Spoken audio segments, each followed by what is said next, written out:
How important or not is it to create and hold an intention? And are beliefs helpful on each level of development as long as one uses it as a tool for a period of time and does not get stuck in them? We have to understand what intention is. As I will only speak of my own experience. So our conscious power, let's say we have consciousness, right? So our consciousness, when it's turned within, it experiences its own natural being. Once consciousness is directed onto the world, onto the illusion, let's say, the projection of that consciousness happens, it means consciousness with its power aspect, as I understand it, as I also described it in my book. The conscious power is having that intent as a seed in it. Without intent, consciousness does not direct its power onto the external world or manifestation. And once it directs it there, it reflects back to it an experience. Now, when it comes to beliefs, whenever you have certain beliefs or even theories, ideas, you always tend to see everything through that prism. So how useful they are, I wouldn't say that they're useful. They could be useful maybe if you're a part of some sort of an establishment or an organization in which you work and you have to keep some kind of a code of behavior or understanding of life. But so all of these things, and if we talk about spirituality and trying to liberate ourselves, so we have to understand first, what are we trying to liberate ourselves from? Because most of the people don't understand what the essence of liberation is. The essence of liberation is that we are not trying to run away from the experience. We cannot, first of all, we cannot run away from the world. But whenever we experience this world, that experience does not leave any trace on our consciousness. It is impossible for an ordinary mind, because ordinary mind immediately, by projecting through own intention, mostly unconscious, itself onto objects, people, it attaches to it naturally, because that's the way we know. It immediately creates a story. After the story goes through a prism of beliefs and understandings, and then it draws a conclusion. The perception of an enlightened, free being is very, very different. It could be the same situation, circumstance, or experience. Let's say where one person is ordinary and one person is just a simple being with a refined perception. Let's not call them enlightened. Let's not use this word for delusion. So one who has refined perception. So this person will see everything without the prism of beliefs, concepts, and ideas. They will perceive everything as it comes, with all its waves. So they will see multiple sort of dimensions or sub-dimensions of that situation effortlessly. But they will remain in stillness because they are reconnected with the root. So their essence is equanimous, stillness, being. So they perceive everything as it comes. So they not only see that person who is struggling, who is trying to impose something on the situation, they see all the waves. But it's not that they see them or it's some kind of a picture or hallucination. No, it's the instant knowing, because there is no separation of the self-being or self experience self as an individual, because that individuality is refined and dissolved in or it's kind of an extended perception of self, where that other person who is tormented in the same experience is kind of still connected with that ultimate. And because the refined being is connected with the ultimate, they are able to not only perceive everything through their own being, they also know what the other being is going through, all their waves, all their distortions, all their sufferings and inclinations. But wise beings, they see that everything is self-created, because this being is unrefined, it's not awakened. And it keeps on creating illusions, supporting it within the self, because its intent is not refined, because its intent is not turned onto awakening to the ultimate. Its intent is kind of dispersed onto different objects and people and circumstances, and it's drained through this collage of events and circumstances through life. That's why the aging process happens. That's what constant draining happens. Because this conscious power is leaking out. It's not staying inside and cultivating itself. It constantly gets dispersed and attached to different objects and people and circumstances and events and then emotions, and then it's replaced through memory and so on and so forth. So the person is constantly boiling within the self. How important, I mean, these things are the tools of consciousness. But through the times of corruption and degradation, we forgot how to use the tools. So the tools became our masters, you can say. Because instead of using or applying this tool only when needed for some maybe survival or some other things, we are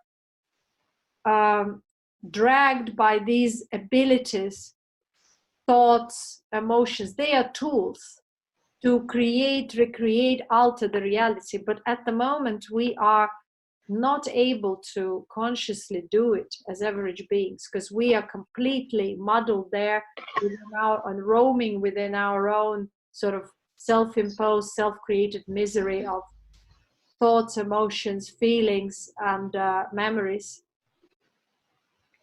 So what's the use of that intent? That intent is not pure. That conscious power is unrefined. That's why sometimes even when people get some access to some temporary power, they aren't refined. So they use it with negative intent, with intent that goes against other people's will. That's why the occult is now predominant. Because people just want to use their intent, their thoughts and emotions to get something here and now. I want it, like children. So they don't think of consequences. They don't think of how their intent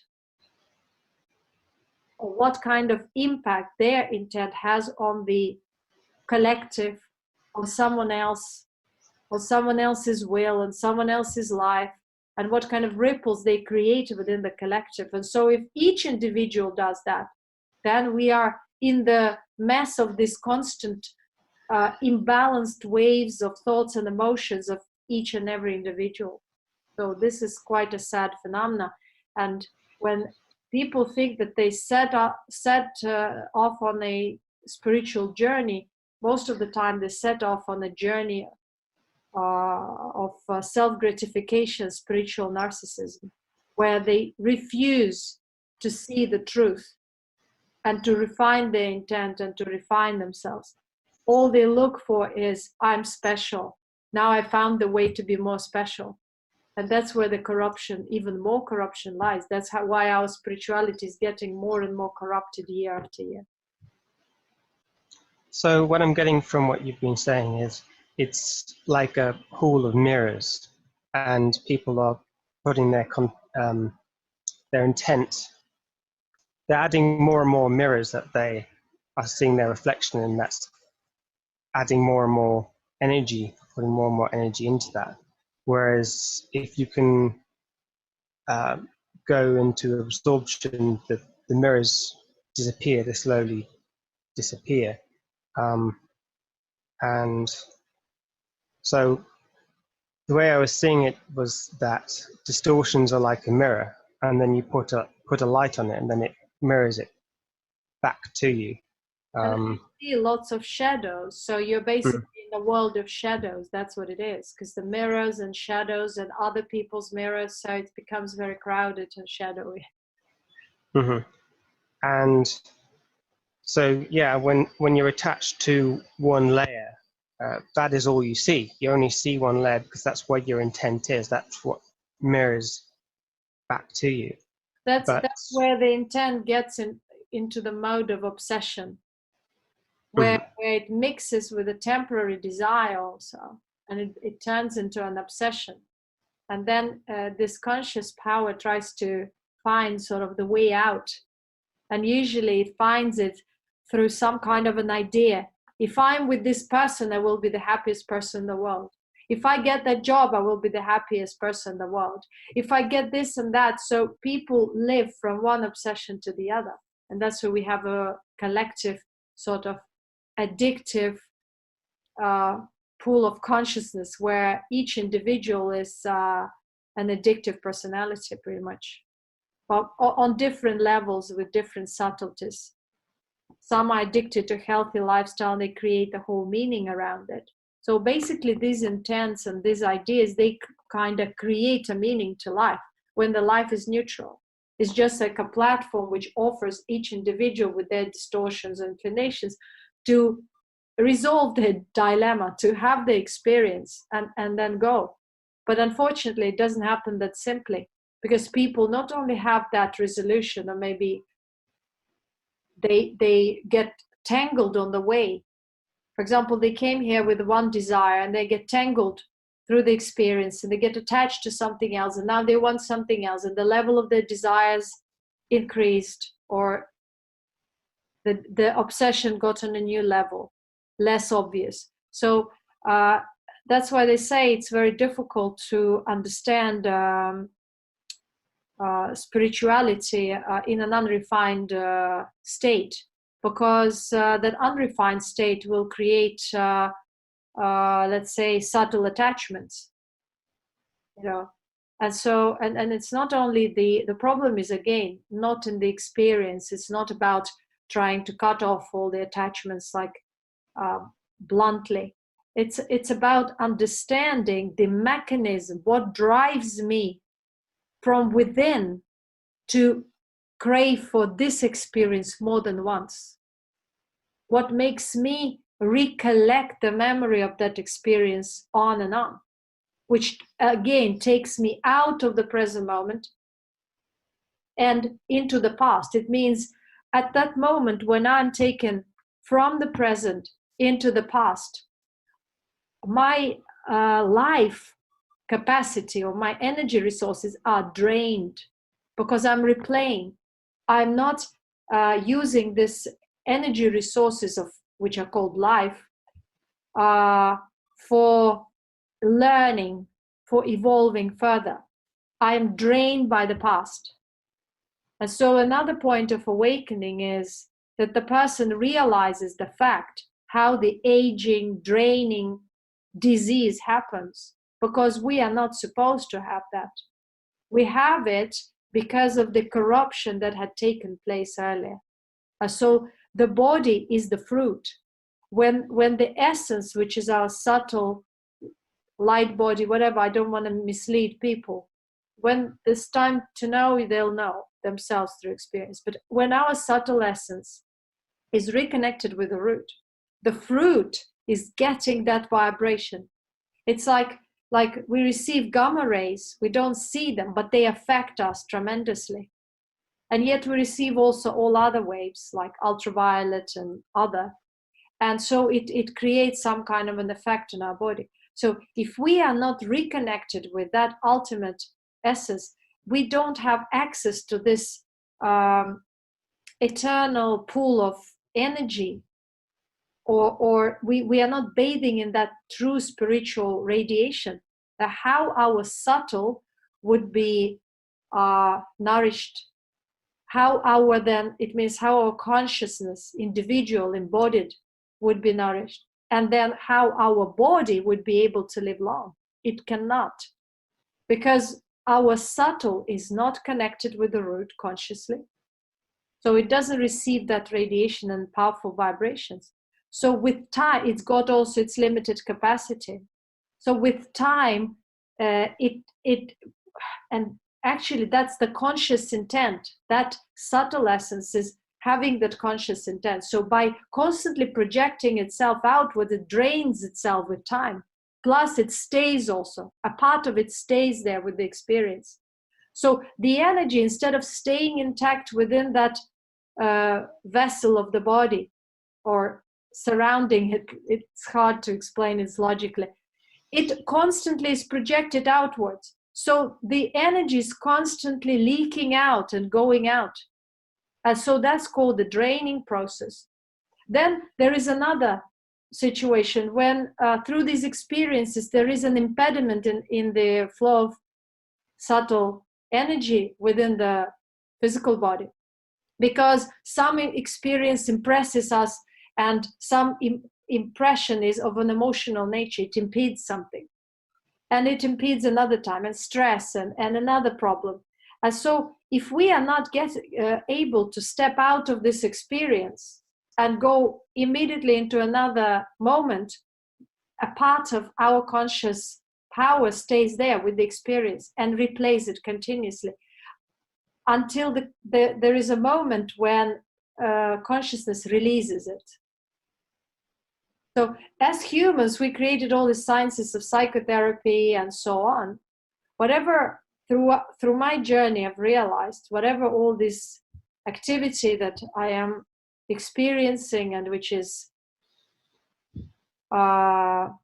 manifesting through the teaching and the presence, it creates the same effect. Through the awakening, there is a certain release where the conscious power is drawn back. When it's drawn back, the person has to see that which has impeded them, which has created that obstruction in their subtle essence and the circulation of energy within, the conscious energy. But again, all these words that I'm using may mislead again people, may throw their mind into speculation. And so slowly, when there are less and less impediments, there is less and less energy that is drawn outwards. And so the body starts, not the body, but the consciousness starts concealing its power. And then the body starts replenishing, rejuvenating, if it's not too late. But even in the older age, it's still possible. You can see it through some Siddhas and their experiences, biographies, and also some yogis who have accomplished this kind of, they had this accomplishment. So it's kind of simple, but the process of really detangling this karmic yarn, this sort of energetic, conscious entanglement is not easy. Because you have to be courageous, you have to be fearless, you have to be to such a degree sincere and pure in your, or cultivate purity so that you are able to see, and not only able to see the darker side of the self, the negativity which you created yourself, all the stories around the pains and certain impressions, that you will be able to actually say, yes, I'm going to let it go. I'm going to realize how this plays out within my consciousness. So you start seeing all these paths, all these narcissistic, selfish, egotistic tendencies within yourself. And yet you have to say, yeah, it's not my essence, but this is still a part of me. This is still how I am. This is still how I'm able to be fooled by all this which I'm creating. And not only that I'm creating it this way and distorting the flow of my conscious power, but I'm also getting tangled with that which I'm creating. So all these realizations are part of this spiritual evolutionary journey, and that's why it's so difficult. And sometimes you need someone's guidance or someone's presence that can take you out of that moment.